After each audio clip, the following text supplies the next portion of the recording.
केंद्रीय संसदीय कार्य मंत्री वेंकैया नायडू ने कांग्रेस पर अवरोध की राजनीति करने का आरोप लगाते हुए कहा कि कांग्रेस पार्टी नेशनल हेराल्ड मुद्दे पर संसद की कार्रवाई में खलल डालकर न्यायपालिका पर सवाल उठा रही है।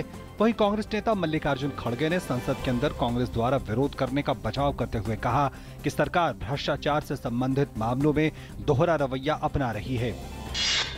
कांग्रेस उपाध्यक्ष राहुल गांधी द्वारा प्रधानमंत्री मोदी पर लगाए गए आरोपों का जवाब देते हुए केंद्रीय मंत्री राजीव प्रताप रूडी ने कहा कि कांग्रेस उपाध्यक्ष लोकतंत्र की मर्यादा के खिलाफ काम कर रहे हैं। उन्होंने राहुल गांधी को आरोप साबित करने की चुनौती भी दी। केंद्रीय मंत्री वेंकैया नायडू ने कहा कि सरकार चाहती है कि सभी दल संसद में जीएसटी विधेयक का सहयोग करें। पाकिस्तान में अफगानिस्तान पर चल रहे हार्ट ऑफ एशिया सम्मेलन में विदेश मंत्री सुषमा स्वराज ने कहा कि अफगानिस्तान और भारत के हित व्यापार, पारगमन, ऊर्जा और संचार मार्गों का एक महत्वपूर्ण केंद्र के रूप में एक दूसरे से जुड़े हुए हैं और भारत अफगानिस्तान के साथ काम करने के लिए तैयार है। वहीं विदेश मंत्री ने सम्मेलन से इतर अफगानिस्तान के राष्ट्रपति अशरफ गनी से मुलाकात की। दोनों नेताओं ने द्विपक्षीय संबंधों को मजबूत करने, अफगानिस्तान में आतंक के खतरे और शांति सहित कई मुद्दों पर चर्चा की। विदेश मंत्री सुषमा स्वराज ने कहा कि भारत ने पाकिस्तान की तरफ भी हाथ बढ़ाया है और ये समय है कि हम परिपक्वता दिखाएं।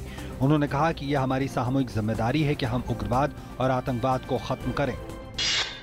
जम्मू कश्मीर में सेना और पुलिस द्वारा डोडा जिले के जंगलों में चलाए गए एक तलाशी अभियान में बड़ी मात्रा में हथियार और गोला बारूद बरामद हुआ है। सेना को सूचना मिली थी कि इलाके में पिछले 1 माह से कुछ लोग संदिग्ध गतिविधियां चला रहे हैं। सूचना के आधार पर पुलिस ने इलाके में छापा मारा और हथियार बरामद किए। ये हथियार करीब 6 फुट की एक गुफा में छुपा कर रखे गए थे। छत्तीसगढ़ के सुकमा में नक्सलियों के खिलाफ बड़ी सफलता मिली है। पुलिस ने करीब दर्जन भर नक्सलियों को मार गिराया है। नक्सल विरोधी अभियान में 5 जवान भी घायल हुए हैं। तमिलनाडु में भारी बारिश के कारण कन्याकुमारी सहित दक्षिण जिलों में जनजीवन बुरी तरह प्रभावित है। मौसम विभाग के अनुसार बंगाल की खाड़ी के दक्षिण पश्चिम में कम हवा का दबाव बने रहने के कारण अगले 24 घंटे में तटीय तमिलनाडु और भीतरी जिलों के कुछ स्थानों पर भारी बारिश हो सकती है। उधर पुदुचेरी में भी भारी बारिश से जनजीवन अस्त व्यस्त हो गया है। लोकसभा में प्रश्नकाल के दौरान संचार और सूचना प्रौद्योगिकी मंत्री रविशंकर प्रसाद ने कहा कि सरकार चेन्नई में राहत के तौर पर बीएसएनएल के उपभोक्ताओं को 1 सप्ताह के लिए मुफ्त सेवा दे रही है। उन्होंने कहा कि सरकार इसे बढ़ाने पर विचार करेगी। शहरी विकास मंत्री एम वेंकैया नायडू ने लोकसभा में कहा कि चेन्नई में बाढ़ के पानी घटने के बाद गंदे पानी की निकासी और स्वच्छता की समस्याओं से जूझ रहा है।